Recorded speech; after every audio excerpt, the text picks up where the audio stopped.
Hello everyone, nubkeks here. Welcome back to Nub Raids, and we have some big news today. Battle Pass, Champion Pass, confirmed by Plarium. We've got the official information here, and just right here, it is starting on the 10th of November.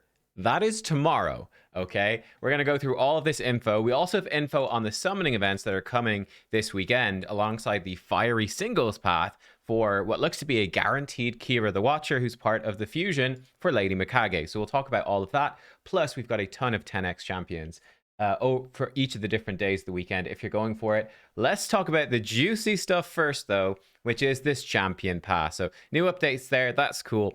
We want to introduce a new type of event, champion pass. It will work somehow or some way similarly to the Forge Pass events you already know. It will be available starting on November 10th, 2023, and be active all the way until the 4th of February in 2024.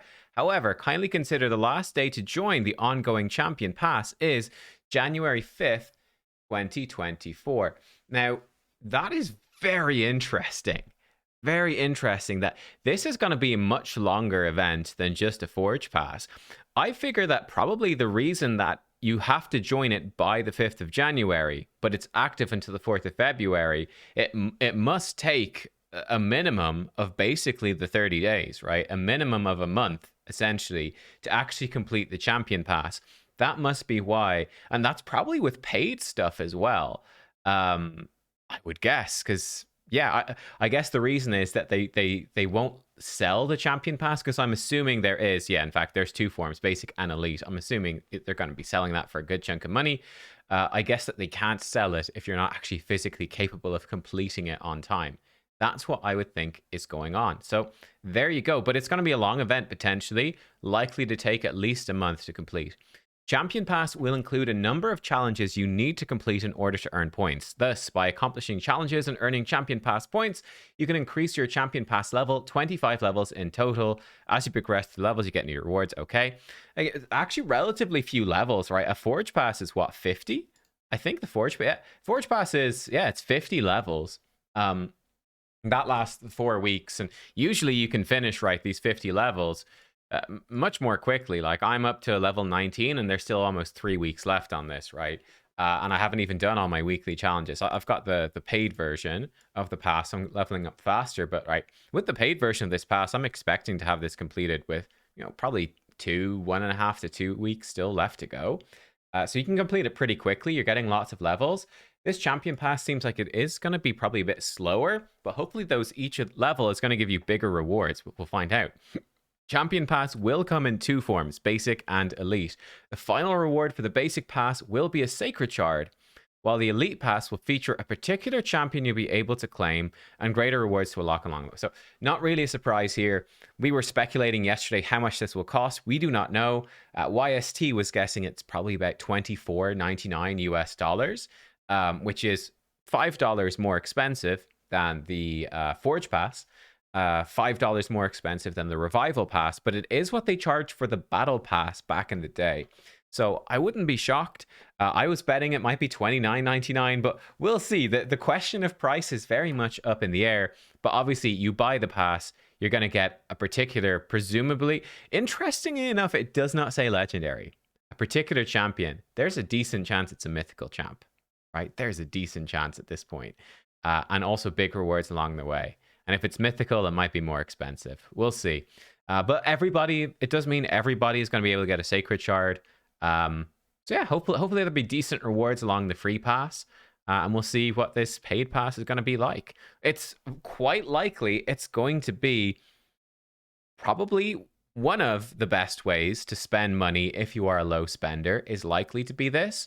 And I think it's probably going to be the most popular. I think if someone comes in and they're a low spender, they're on a small budget, which is what I recommend, by the way. They come in, they say, I've got a small budget. Do I want a Forge Pass, get some gear and forge some stuff? Or do I want a new champion? Like, I feel most people are going to opt for the champion, right? I can imagine it's going to be so much more popular. There's also going to be a certain special champion released, a teaser for the champion, I guess. The specific champ will be released after the embargo is removed, but they can't share it in advance. It's going to be on social media. This might be out today. I mean, the pass is live tomorrow, The teaser's probably out later today, so stay tuned. I will do a video reacting to that and giving some thoughts. Hopefully they share like its skill set and stuff. It's going to be a bit silly if it's just a little teaser video. I guess it will show us if it's just a mythical or not, because if it's a mythical, the teaser will surely show it flipping forms. But that's cool. And also they want to emphasize, I'm blocking this slightly, it doesn't mean other ways of claiming champions like 7-day loyalty programs won't be on the table. They definitely will. Those kind of events have their own schedule, and follow our social media announcements for the news on that, and there'll be more bits shared about that when they can. So yeah, my prediction is I think it's very likely. Look, I mean, I think it even lines up perfectly. We've got this champion pass starting on the 10th of November and running through. I think it's very likely that there's going to be a login program, a 7-day login to get a legendary champion. I think it's very, very, very likely to see one at the end of November or the start of December, right? Somewhere around the 31st of November, whatever. Are there 31 days in November or 30? I don't know. It doesn't matter. Whatever. I think the end of November, quite likely for a 7-day login. That's still going to happen. So yeah, we shall see. We shall see. We shall see.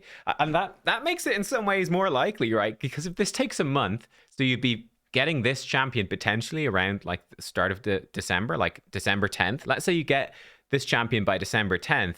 If there's also a 7-day login legendary at the same time, that's a lot of books that you would need and not be able to do. And getting 2 legendaries at once might feel a little underwhelming in that sense, like too much of a good thing. It's like it loses some of its wow factor. So maybe one of these will be mythical.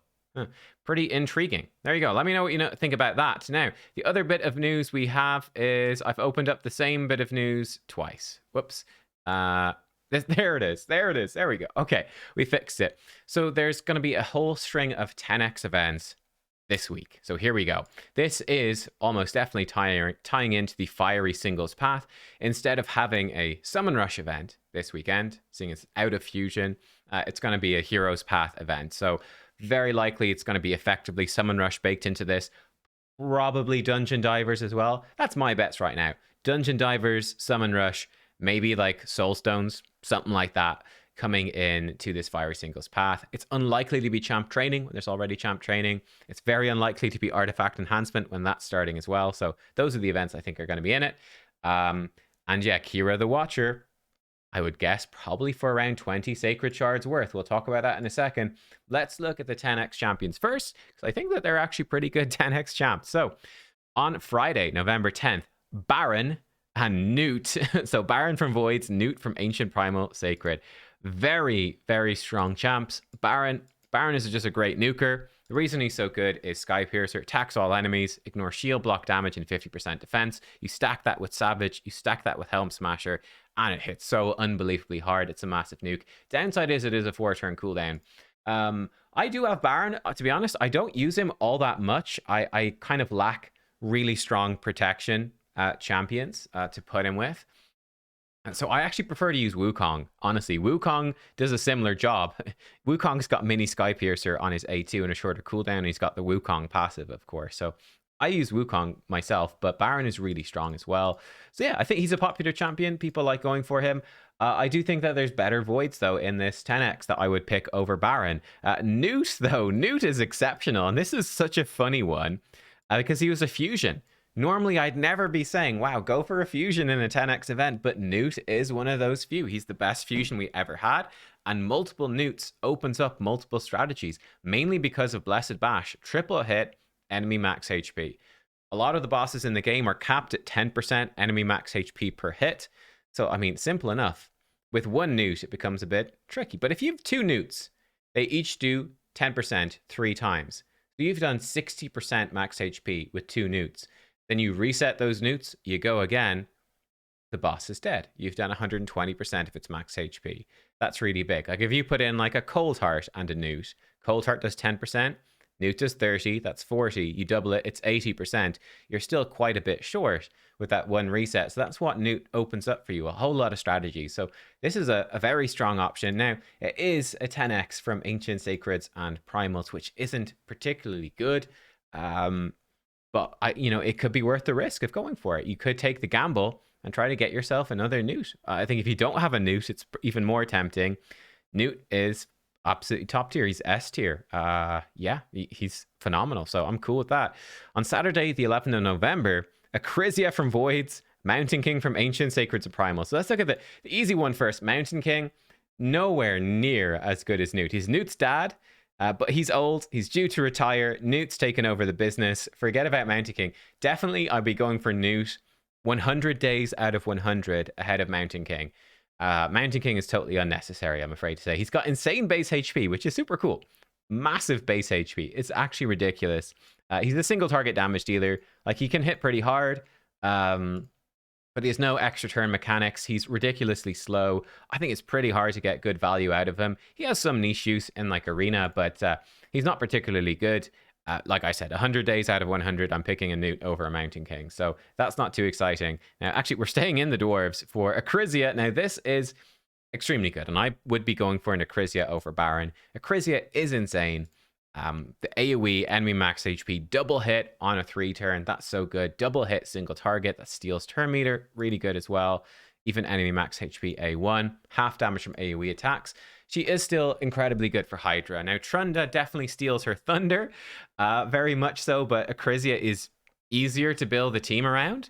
It's very easy to use Acrizia. Like, she takes half damage from AoE even. You just slap her in to probably Brutal or Nightmare. Your highest keep, basically. Stick Acrizia in. She's going to do mad damage. She's going to be really good. Like I said, it's not as good as Trunda can do, but you need so many Void Legendaries and extremely good gear to make the Trunda thing work. Acrizia is, for 99.99% of people, still the better champion, for sure, for like going into, let's say, Nightmare Hydra, even Brutal Hydra. So yeah, she's extremely desirable. Amazing champ. So that's cool. And they might change their minds as well, right? They said they're not going to nerf Trunda, but I mean, you never know. I think they said they wouldn't nerf Corpling Cadaver, and then they did. But that's what people said. I don't know, but we'll see. So that's a decent one for Voids on Saturday. I'll say that.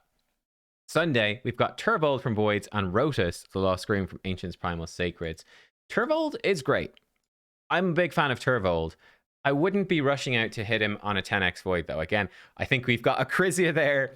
These are both mostly PvE champs. Now, Turvold, he can be really good in PvP, but that's really, I'd say, only if you got a Necret the Great, who gives him a bunch of buffs, helps him stay alive. He does more damage depending on the number of buffs. I think he's only really good with Necret in PvP, and it's very niche. Not something that's super, and it's mostly to counter like Taris Marishka. You know, it's just not super relevant to most people, but I don't know. It's definitely there as an option. But he's just an amazing single target nuker. I've got Turvold. I love Turvold. He's one of the most fun champs in the game. But yeah, I go for Acrizia over Turvold for most things. But I'm a big fan of Turvold. He's super fun. I got him in the guaranteed event for him, and I have zero regrets. He's absolutely amazing.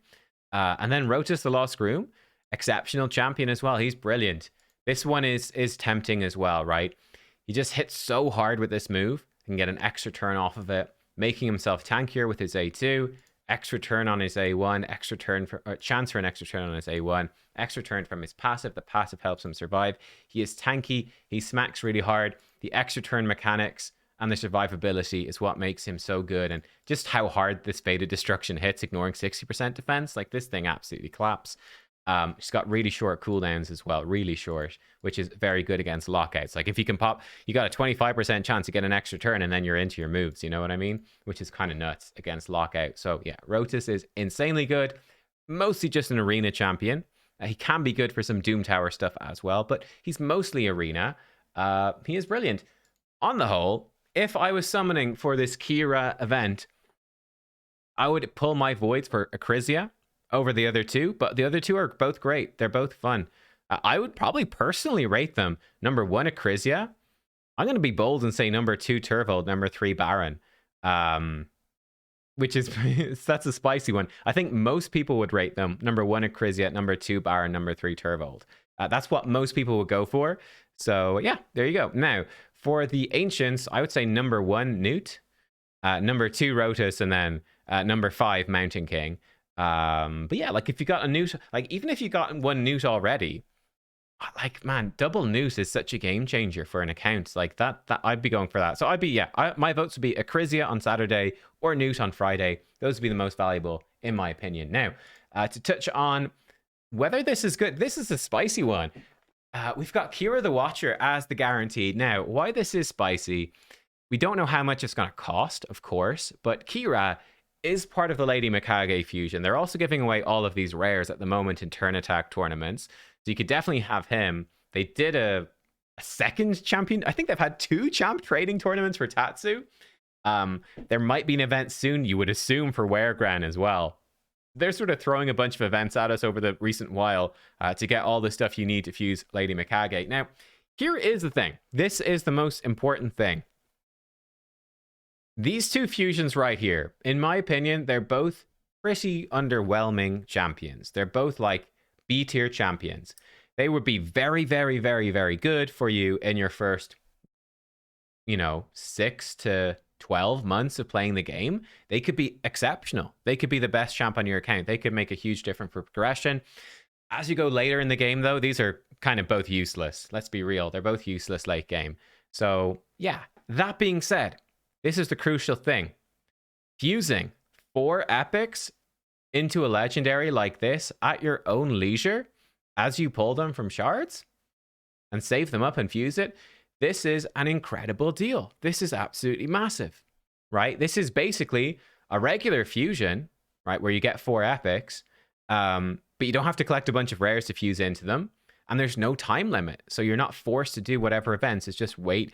If you are patient, this is by far the easiest way to get a legendary in the game. Like, this is an amazing deal. If you are patient, it's such good value. So that is why I'm not too pushed about going out of my way for Kira in order to fuse her into Lady Mikage. Because if you fuse Lady Mikage, this stuff goes away. I think it's really, unless you're in a big rush to get this mythical, I don't know why you'd be in a big rush. She's super cool, she's fun, but I don't feel like there's a rush to get her. If you are happy enough to wait, a few months, maybe a few weeks for a few shard events, and you'll eventually get these epics, fuse these up and then go. Use the ones that you fuse to fuse her. It makes the most sense. So these guaranteed events for Kira, for me, is much more so, it's either do I want to skip an amazing event to get Mikage faster, or do I want to do Mikage as I was doing, but get a copy of Kira to keep for myself? That's how I'm looking at it. Because these 4 epics, they're okay. They're decent. They're fine, but they're not amazing. You don't really need them. It's not much of a sacrifice to throw away these 4 epics to fuse a Kira. And Kira the Watcher, yeah, as a guaranteed champion, it doesn't do it for me, right? I think there's a mismatch in terms of player base there, where, like I said, I think Kira, she's bringing ally protection, increased defense for your team. She's got AoE, decrease accuracy, and strip their buffs a bit. Decrease attack A1. Passive puts out decrease attack. She's a super tank. She's gonna, again, in the first 6 months, maybe the first year, she is going to be absolutely huge for getting through Demon Lord clan boss, for getting through Doom Tower bosses, even Doom Tower waves. She's going to be very helpful in early game arena. She's going to be absolutely amazing if you get her early in the game. Once you get past about a year in, though, this champion you're not going to use her anywhere. Like, ally protection, increased defense on the one move, that's great, but you don't really need that anywhere. Like, it's so rare. There's not that many champions that do this, but it's just not that useful, honestly. Should be good. Should be very good for Iron Twins progression as well. That's probably where she'd last the longest for keeping you alive against Iron Twins. But I don't know. She's not that amazing. And I think, what's the sort of person that is going to be able to come in and to do a guaranteed champion event? These are not free-to-play players in the first 6 months to 12 months of the game. That's just not the same player base. Guaranteed event is either for people that are late game, that can save up shards over a long time, or for people that are spending a lot of money. And I just don't think either of those player bases is going to need an extra copy of Kira the Watcher. That just doesn't make sense to me. So yeah, I feel like this guaranteed event is just to do Lady Mikage faster.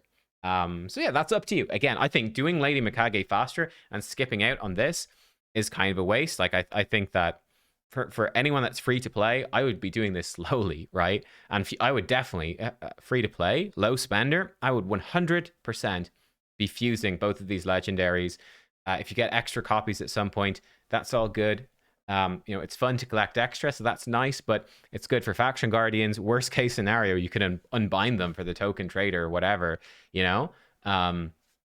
just worth having. It's just worth doing this. So yeah, I don't personally see much reason to go for this. I would rather save up my shards for the next thing, where they do something interesting. Like I thought Kaja the Rye, Kaja has potential, right? Kaja's a decent arena champion, so she's useful for my account. I feel like this one is more like the Roxam guaranteed event, which was, you know, this is just not a champion that I need, right? So there you go. That's what I think about that. Let me know, what do you think about all of this stuff? Are you going to go for this fiery singles path? Maybe it's going to be really cheap. Like if it's really cheap, now that might change things. But I'm assuming it's probably 20 sacreds is what I expect. And that just doesn't seem worth it for me unless you're mega chasing a 10x event. I'm not particularly enthused by any of those ideas. I am particularly enthused by this pass, though. I'll definitely be picking up the elite pass and getting this. This looks like it's going to be a new champion. Decent chance it's mythical. So I'll be getting them and trying to bring you video on them as soon as I can. But yeah, there you are. Thank you for watching. I hope you enjoyed. Tons of news, very hype. I will see you all next time. Goodbye.